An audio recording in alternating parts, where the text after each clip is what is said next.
নমস্কার, শুভ সকাল, good morning সকলকে। আজ আমি আপনাদের সামনে একটা ছোট্ট ভিডিও নিয়ে চলে এসেছি। প্রথম সেই মতন করে আমি ভিডিও বানাচ্ছি, পারলে একটু সাপোর্ট করো, পাশে থেকো। আজ সকাল থেকে উঠে আমি বাবুকে রেডি করছি, বাবু স্কুলে যাবে। বাবু চান করে রেডি করে ওকে স্কুলে নিয়ে যাব, তাই বাবু রেডি হচ্ছে। আমি চাই আমার বন্ধুরা সবাই আমার পাশে থাকুক।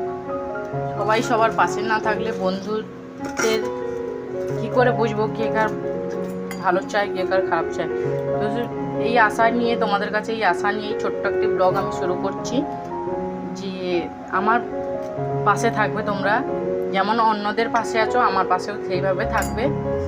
অতি কষ্টে আমাদের এই জীবন তুলে ধরছি আমি তোমাদের সামনে। সকাল থেকে কাজ থেকে এসে, সকালে কাজে গেছি, কাজ থেকে এসে ছেলেকে রেডি করছি।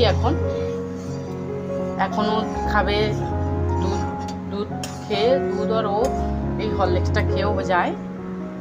Protein shake, Nutri protein shake বাচ্চাদের জন্য খুবই ভালো, চাইলে আপনারাও দিতে পারেন।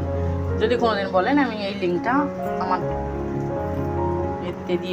ব্লগে দিয়ে দেবো, যদি আপনারা বলেন। ছোটোবেলায় আমরা বলি না যে যখন মায়েরা দুধ বানায়, যখন বা কিছু করে আমরা বলি না, আমাদের সময় তো পাউডার দুধ ছিল, তখন বলতাম মা একটু আমাদের মুখেও দিয়ে দাও না গো। তো সেই রকম আজ আমার ছেলেও বলছে মা আমার মুখে একটু দিয়ে দাও না।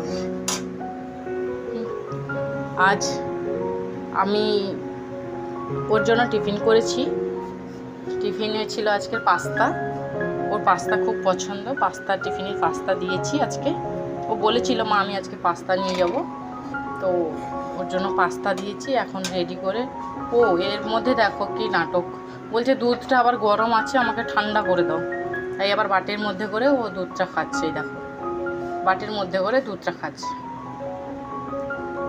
এই দুধটা খেতেই তাই কত কথা হচ্ছে, মা তুমি যে ব্লগটা বানাচ্ছ কখন ছাড়বে, কিভাবে ছাড়বে, আমি আসা অবধি অপেক্ষা করো, তারপরে আমরা দুজনে মিলে এটা করব ওটা করব, কত কথা বলছে। দেখো তোমাদের সঙ্গে কেমন মস্তিও করছে, গুড মর্নিং বলছে, দাঁত বের করে গুড মর্নিং বলছে। স্কুলে যাওয়ার সময় কার ছেলেকে বার করানোর জন্য এই রকম অবস্থা হতে হয়। এখনও তার দুধটা খাওয়া হয়নি, চলছে এখনও দুধটা খাওয়া। ওই 1 কাপ দুধ খেতে কমসে কম 10 মিনিট সময় লাগবে, 10 থেকে 15 মিনিট সময় লাগবে ওই দুধটা খেয়ে শেষ করতে। এখন রেডি হয়ে উনি জুতো পরছে,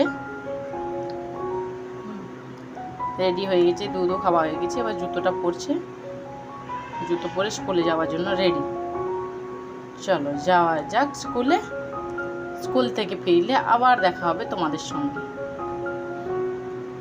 বাবুকে স্কুল থেকে ছেড়ে আসলাম, ছেড়ে আসার পরেই দেখো আমার ঘরের কি অবস্থা। এই হচ্ছে বিছানা থেকে শুরু করে জামা কাপড় সমস্ত কিছু এইভাবে পড়ে আছে। এবার এইগুলোকে গোছানোর দায়িত্ব আমার, গুছিয়ে ঘরটাকে পরিষ্কার করা। এটা সবাই করে, স্পেশাল কিছু নয়, যদিও সবাইকেই করতে হয়, আমাকেও করতে হয়। এই আমার কিচেনের রান্নাঘরের অবস্থা, এগুলো সব পড়ে আছে, এগুলো সব গুছিয়ে গেছে। আচ্ছা এই দেখো একটা মজার জিনিস, এই টাকাগুলো কে খেলেছো এই টাকাগুলো নিয়ে? এগুলো কিন্তু খেলনা, এগুলো অরিজিনাল নাই। দেখুন এই দেখো কত ছোট, দেখেছো তো কত ছোট। 50 টাকা 100 টাকার নোট, একটা দুটো বান্ডিল কিনে এনেছিল আমার ছেলে, তাই তার এখানে ছড়িয়ে ছিটিয়ে সব পড়ে আছে। তো আমাকে বলে গেছে মা এগুলো ফেলবে না, কিন্তু গুছিয়ে রাখবে, তাই আমি এগুলো গুছাচ্ছি, গুছিয়ে তুলে রাখবো। আসলে যেন দেখতে পায়, বাড়ি ফিরলে যেন দেখতে পায়। আসছে 15ই আগস্ট, 15ই আগস্টের জন্য ড্রেস দরকার, এসে গেছে স্কুল থেকে বলেছিল, তো ড্রেসটা এসেছে।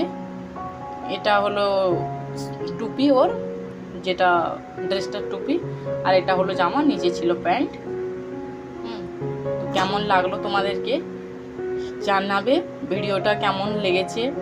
এটা পরেও যাবে, স্কুলে যেদিন পড়বে সেদিনেও ছবি আপনাদের সঙ্গে শেয়ার করব, বা যদিও কিছু করে ডান্স যদি কিছু করে সেগুলোও আপনাদের সঙ্গে শেয়ার করব। ভিডিওটা কেমন লাগলো অবশ্যই জানাবেন। প্লিজ পাশে থাকবেন, পারলে একটা লাইক সাবস্ক্রাইব করে দেবেন।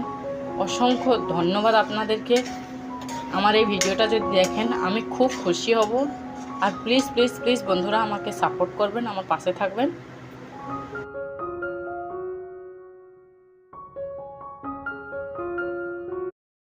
সকালের সমস্ত কাজ শেষ করে বসেছি, এই 1 কাপ চা নিয়ে।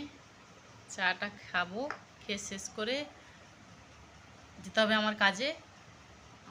আমিও কাজে যাই, সকালে গিয়েছিলাম, ফিরে এসে এই কাজগুলো করলাম যেগুলো আপনাদের সঙ্গে শেয়ার করলাম। বাকি তারপরে যাব এখন আবার কাজে। সুস্থ থেকো সবাই, ভালো থেকো। ভিডিওটা যদি ভালো লাগে একটা লাইক করে দিন।